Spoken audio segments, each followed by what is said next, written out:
Bismillahirrahmanirrahim. Assalamualaikum warahmatullahi wabarakatuh. Alhamdulillahi rabbil alamin. Assalatu wassalamu ala rasulillah wa ala alihi wa ashabihi ajma'in, amma ba'du. Rabbi syrah li sadri wa yassir li amri wahlul 'uqdatam min lisani yafqahu qawli. Para pemirsa TV One dimanapun berada, Syekh Muhammad Mustafa Al-Maraghi di dalam kitab tafsirnya, beliau mengatakan, kalau ingin ditafsirkan Al-Quran sangat luar biasa. 30 juz apabila disimpulkan maka berada di dalam surah Al-Fatihah, dan surah Al-Fatihah apabila disimpulkan lagi berada dalam Bismillahirrahmanirrahim, dan Bismillahirrahmanirrahim apabila disimpulkan lagi maka ada pada huruf ba. Oleh karena itu pada hari ini kita akan membahas bagaimana Bismillahirrahmanirrahim itu diterangkan oleh beliau. Di antaranya ada 6 poin yang dijabarkan. 3 poin dari bentuk huruf dan 3 poin dari nama Allah Ar-Rahman Ar-Rahim. Ba, sin dan mim, bismi. Kemudian setelah bismi ada nama Allah Ar-Rahman Ar-Rahim. Allah Ar-Rahman Ar-Rahim ini merupakan ketiga-tiganya nama Allah Subhanahu wa ta'ala, akan tetapi berbeda dalam makna dan sifatnya. Bismillahirrahmanirrahim dimulai dengan huruf ba. Coba kita perhatikan huruf ba bagaimana bentuknya. Di situ kalau kita perhatikan ada 1 titik. Itu adalah simbol bahwa manusia berasal dari setetes air yang hina. Dan itu adalah simbol bahwa semua manusia asalnya sama. Jadi apapun profesi kita, bagaimanapun posisi kita pada saat sekarang ini, baik kaya ataupun miskin, perlu kita ketahui bahwa asal kita semuanya sama. Lahir tidak membawa apa-apa, sepeser pun pakaian, begitu pula kita kembali, kita hanya membawa kain kafan, kain yang paling murah. Dan ini adalah merupakan simbol bahwa kalau kita sadar asal kita semua sama, berarti itu tanda kita tidak boleh sombong di atas permukaan bumi ini. Walaupun kita merasa kaya, walaupun kita merasa banyak uang dibanding yang lain, walaupun kita merasa lebih dibanding yang lain, kita harus kembali. Asal kita sama, kita tidak boleh sombong. Kita perlu ketahui bersama bahwa Iblis la'natullah alaih jelas-jelas merupakan penghuni surga. Gara-gara sombong, tidak mau sujud kepada Adam. Apa katanya? Ana khairum minhu, khalaqatani min nar wa khalaqatahu min tin. Masa saya mau sujud kepada Adam? Padahal saya lebih mulia, saya lebih baik daripada Adam. Saya diciptakan dari api, sementara Adam diciptakan dari tanah. Masa saya mau sombong? Masa saya mau sujud kepada Adam? Jadi iblis tidak mau sujud kepada Adam, dia sombong, diusir dari surga. Bagaimana dengan kita manusia? Kita manusia belum jelas apakah kita masuk surga atau tidak. Posisi kita belum aman, kita belum ada jaminan untuk masuk surga. Maka kalau ada manusia yang sombong, maka jangan mimpi untuk masuk surga. Ini yang pertama, huruf ba adalah simbol bahwa kita tidak boleh sombong asal kita sama. Kemudian poin yang kedua, setelah huruf ba ada huruf sin. Bagaimana bentuk huruf sin ini? Naik turun, naik turun. Ini adalah simbol bahwa setelah kita lahir di dunia ini, kita akan mengalami yang namanya kehidupan naik turun, naik turun. Hari ini kita senang, besok kita sengsara. Hari ini kita ketawa, besok-besok kita menangis. Dan begitu pula sebaliknya. Bisa saja hari ini kita kaya, uang kita serba ada, tetapi ketika tiba-tiba ada tsunami, tiba-tiba ada kebakaran, tiba-tiba kita rugi, tekor, habislah harta kita. Begitu pula sebaliknya, apabila kita hari ini mungkin uang kita tidak banyak, uang kita serba pas-pasan, sedikit, selalulah berusaha dan berusaha, bertawakal kepada Allah, kemudian berdoa, insya Allah suatu saat akan naik rezeki kita. Ini huruf sin adalah melambangkan simbol bahwa hidup di dunia ini tidak merata. Hari ini Allah memberikan kecukupan, tetapi besok-besok Allah berikan musibah. Tetapi bagi orang Islam, bagi orang yang beriman, apabila Allah berikan kenikmatan berupa harta atau apapun itu, maka kita dituntut untuk bersyukur kepada Allah Subhanahu wa taala. Tetapi apabila kita dibawa posisinya, maka kita dituntut untuk bersabar. Jadi orang yang beriman tidak patah bagaimanapun keadaannya. Dia diberikan harta yang banyak, diberikan harta yang melimpah, dia bersyukur, tetapi ketika diambil semua hartanya dia bersabar. Jadi bagaimanapun posisinya, dia tidak patah semangat, tetap selalu bersama Allah Subhanahu wa taala. Kemudian yang ketiga, setelah huruf sin, bismi, ada huruf mim. Bagaimana bentuk huruf mim ini? Kalau kita lihat bentuk mim itu bulat. Kenapa bulat? Karena itu adalah simbol bahwa semua manusia tidak ada yang bisa keluar dari lingkaran mim. Apa itu mim? Mim itu adalah mati atau maut. Kata Allah Subhanahu wa taala, kullu nafsin dha'iqatul maut. Setiap yang bernyawa pasti merasakan yang namanya kematian. Kita tidak bisa pungkiri yang namanya kematian. Kata Allah Subhanahu wa taala, "Ainama takunu yudrikkumul mautu walau kuntum fi burujin musyayyadah." Dimanapun engkau berada, dimanapun engkau bersembunyi, kematian akan datang. Walaupun engkau bersembunyi di belakang tembok yang tebal, yang kokoh, yang tinggi, kematian pasti akan datang kalau sudah tiba ajalnya. Fa idza jaa ajaluhum la yastakhiruna sa'atan wa la yastakhdimun. Tidak akan dimajukan dan tidak akan dimundurkan sedikit pun kalau sudah tiba ajalnya.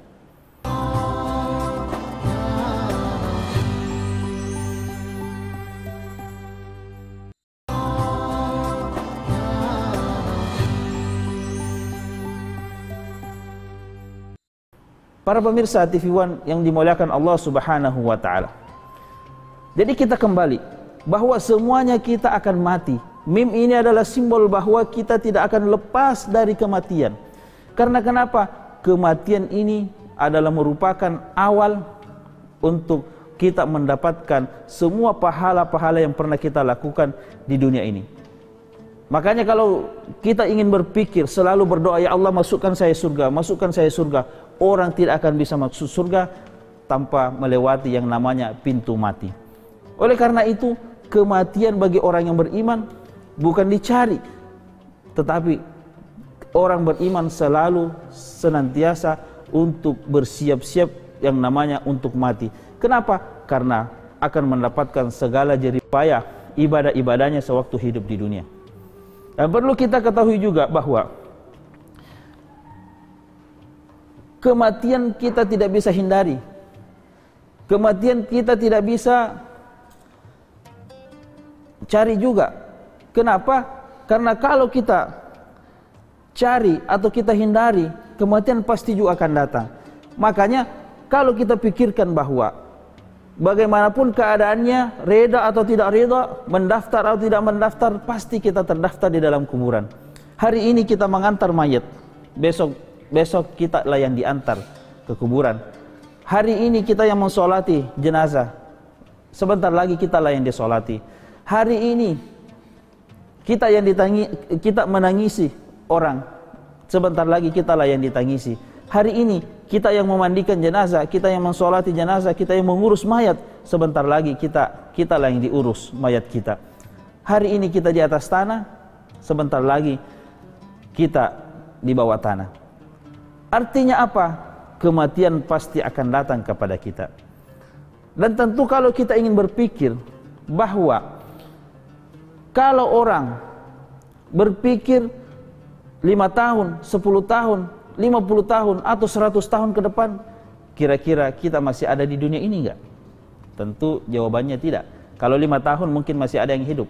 Tetapi 100 tahun ke depan, saya kira Ustadz atau seluruh pemirsa dimanapun berada, pasti sudah ada, tidak ada lagi di dunia ini kalau 100 tahun ke depan.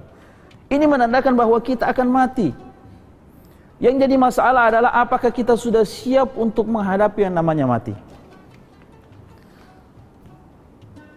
Sebelum kita meninggal, Allah sudah mempersiapkan tempat kita. Allah sudah memperlihatkan tempat kita baik di surga ataupun neraka. Oleh karena itu, kata Allah Subhanahu wa taala, "Innal ladzina qalu rabbuna Allah, tsumma istaqamu tatanazzalu 'alaihimul malaika alla takhafu wa la tahzanu wa abshiru bil jannati allati kuntum tu'adun." Sesungguhnya orang-orang yang istiqamah di jalan Allah Subhanahu wa taala, kemudian ketika sakaratul maut, malakul maut datang ketika dia sakarat, malaikat datang, alla takhafu, janganlah engkau takut. Janganlah engkau takut bahwa engkau akan meninggalkan dunia ini. Janganlah engkau takut bahwa engkau akan memasuki dalam kuburan, engkau menghadapi pertanyaan. Tidak usah kau takut, engkau kan orang beriman. Wala tahzanu, janganlah engkau bersedih. Jangan engkau bersedih bahwa engkau mati akan meninggalkan anak istrimu. Janganlah engkau bersedih bahwa engkau akan meninggalkan rumahmu yang mewah, engkau akan meninggalkan mobilmu yang megah, engkau akan meninggalkan seluruh hartamu. Jangan engkau bersedih, tidak usah engkau pikirkan. Wa abshiru bil jannah allati kuntum tu'adun. Sekarang engkau bergembiralah karena surga telah menantimu yang telah dijanjikan kepadamu. Jadi orang-orang yang beriman akan didatangi malaikat untuk disuruh jangan takut, jangan bersedih, dan bergembiralah karena surga sudah disiapkan. Itu orang beriman. Tetapi sebaliknya juga orang yang tidak beriman, orang yang jauh dari Allah juga didatangi, ditakut-takuti oleh malaikat. Makanya ada orang yang ketika sakaratul maut tidak bisa berkata apa-apa, tidak bisa mengucapkan la ilaha illallah, dia diam saja sampai mati, sampai ngorok. Kenapa? Pada waktu itu datang malaikat, datang juga iblis. Oleh karena itu, ada satu ilmu yang saya ingin ajarkan, bahwa kata Nabi, laqinu mautakum la ilaha illallah. Jadi kalau ada orang yang sekarat, usahakan kita bimbing untuk mengucapkan la ilaha illallah di akhir hayatnya. Kenapa? Karena kata Nabi, man kana akhirul kalam la ilaha illallah dakhalal jannah. Barang siapa yang di akhir hayatnya mengucapkan la ilaha illallah, dijamin masuk surga. Makanya kalau ada orang yang sekarat, mendekat. Setelah mendekat, bimbing, baca la ilaha illallah. Kalau dia sudah mengucapkan la ilaha illallah sekali, cukup, tinggal. Jangan disiksa dengan la ilaha illallah, karena ada juga orang seperti itu. Orang sudah mengatakan la ilaha illallah, disuruh terus baca la ilaha illallah, la ilaha illallah, sampai ngos-ngosan, akhirnya itu yang membuat cepat mati. Yang penting ketika sudah mengucapkan la ilaha illallah, sudah stop. Insya Allah kalau dia meninggal, itu termasuk kalimat terakhir. Kecuali kalau dia bicara lagi, dia mengucapkan la ilaha illallah, tidak lama dia ngomong, aduh bagaimana istriku, kalau saya mati nanti istriku nikah lagi. Diam, suruh diam, baca la ilaha illallah, tidak usah urus istrimu. Ataupun sebaliknya, hai suamiku nanti kawin lagi, aduh bagaimana nanti dia kawin lagi. Tidak usah pikirkan suamimu mau kawin atau tidak, pokoknya diam, la ilaha illallah. Jadi intinya kalimat terakhir la ilaha illallah, kalau dia sudah mengucapkan, sudah stop, tunggu sampai dia menghembuskan nafas terakhir. Begitu cara mentalkin orang yang akan meninggal. Hadirin yang muliakan Allah Subhanahu wa taala. Ini yang ketiga, bismi. Setelah huruf mim ada nama Allah, bismillah. Allah yang mana? Allah tempat kita bertemu nanti jika kita meninggal dunia. Makanya perlu dipahami bahwa Allah lah yang menciptakan kita, Allah yang menciptakan segalanya, Allah yang menciptakan alam jagat raya ini, Allah yang menciptakan semua makhluk. Begitu pula ketika kita meninggal, maka kita akan mempertanggungjawabkan atas apa yang pernah kita lakukan di dunia ini. Makanya satu-satunya tempat menentukan apakah kita ingin selamat di dunia apa di akhirat atau tidak, satu-satunya tempat untuk menentukan di dunia ini. Maka bila mana amalan kita di bumi ini buruk, maka siap-siaplah dibantai. Tapi kalau amalan kita baik, insyaallah, faman ya'mal mithqala dzarratin khairan yarah wa man ya'mal mithqala dzarratin syarran yarah. Sekecil apapun kebaikan yang kita lakukan, maka Allah Subhanahu wa taala akan balas, dan sebaliknya, sekecil apapun keburukan yang kita lakukan, Allah Subhanahu wa taala juga akan membalasnya.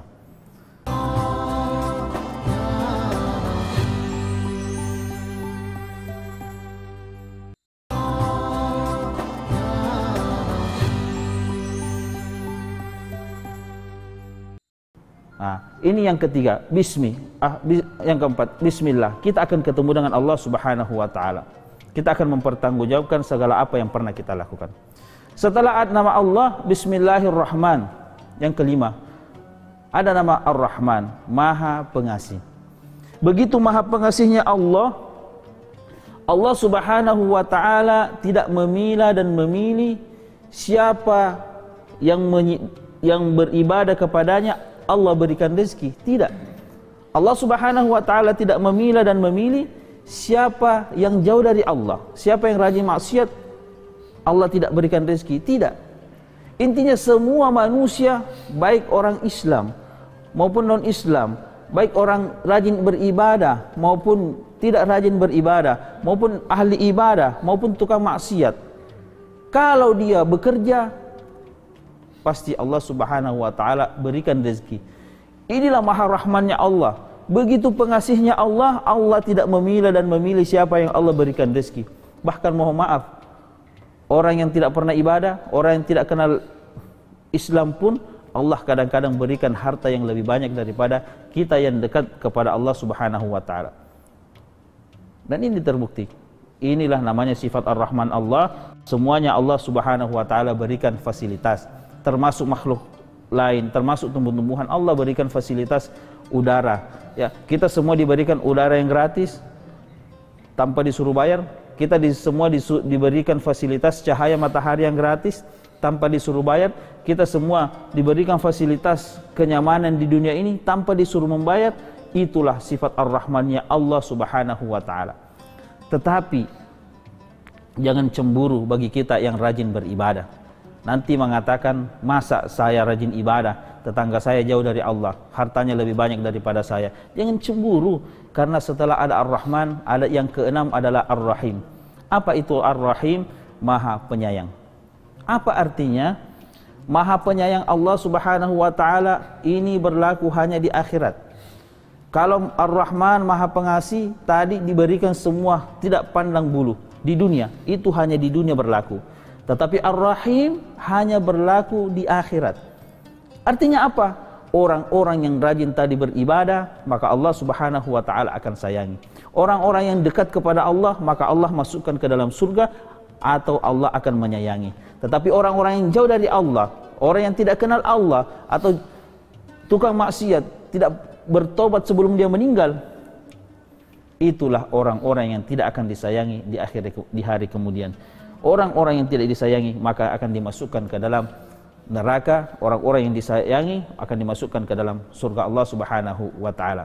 Inilah Bismillahirrahmanirrahim. Mulai dari huruf ba, ini adalah simbol bahwa kita asalnya semua sama, dari setetes air yang hina, kita tidak boleh sombong. Kemudian yang kedua, huruf sin adalah simbol bahwa ketika kita lahir di dunia ini, maka kehidupan kita naik turun.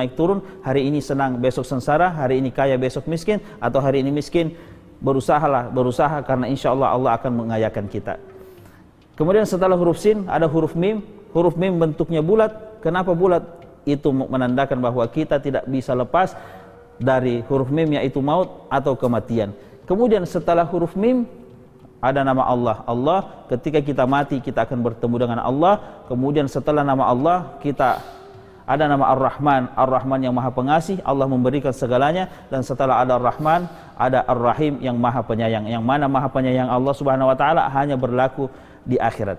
Hadirin jamaah yang dimuliakan Allah Subhanahu wa taala, ini baru Bismillahirrahmanirrahim. Begitu sempurnanya Al-Quran. Makanya Dr. Zakir Naik mengatakan Al-Quran itu sangat luar biasa. Kenapa? Sampai sekarang belum ada yang mampu menemukan kecacatan dari Al-Quran. Dan sudah terbukti 80% Al-Quran kebenarannya.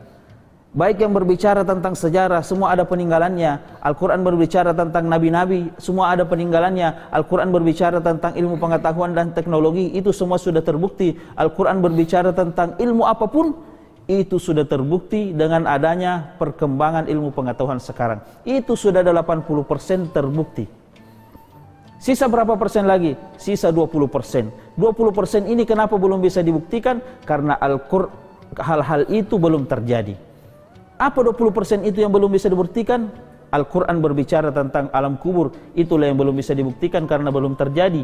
Al-Quran berbicara tentang padang mahsyar, itulah yang belum bisa dibuktikan karena belum terjadi. Al-Quran berbicara tentang surga dan keindahannya surga, itu belum terjadi. Al-Quran berbicara tentang neraka, itu belum terjadi. Inilah yang belum bisa dibuktikan.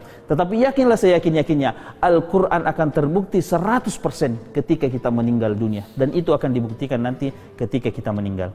Hadirin jamaah TV One yang dimuliakan Allah Subhanahu wa Ta'ala dimanapun berada. Sebelum saya tutup, saya ingin memberikan amalan. Bismillahirrahmanirrahim, ini dalam kitab Kasyifatus Saja, Syekh Muhammad Hakim An-Nazili mengatakan bahwa siapapun yang membaca Bismillahirrahmanirrahim sebanyak 1000 kali setiap hari, Allah qadallahu hajatahu bil yusri fid dunya wal akhirah. Barang siapa yang membaca 1000 kali Bismillahirrahmanirrahim, dia mendawamkan Bismillahirrahmanirrahim setiap hari, dia membaca Bismillahirrahmanirrahim, Allah Subhanahu wa Ta'ala akan memudahkan hajatnya, doanya untuk diterima oleh Allah Subhanahu wa Ta'ala, apapun keinginannya. Apakah dia mau jual tanah, mau jual rumah, atau ingin lulus, atau apapun itu, dawamkanlah, istiqomahkan baca Bismillahirrahmanirrahim 1000 kali. Kemudian yang kedua, kata beliau, barang siapa yang membaca Bismillahirrahmanirrahim 21 kali sebelum tidur, Bismillahirrahmanirrahim 21 kali sebelum tidur, Allah akan memberikan 3 keutamaan. Yang pertama, Allah akan menjauhkan dari sihir ketika ada orang yang ingin menyihir pada waktu itu, atau gangguan jin pada saat tidur. Yang kedua, Allah Subhanahu wa Ta'ala akan menjauhkan dari pencurian, dari hartanya pada malam itu.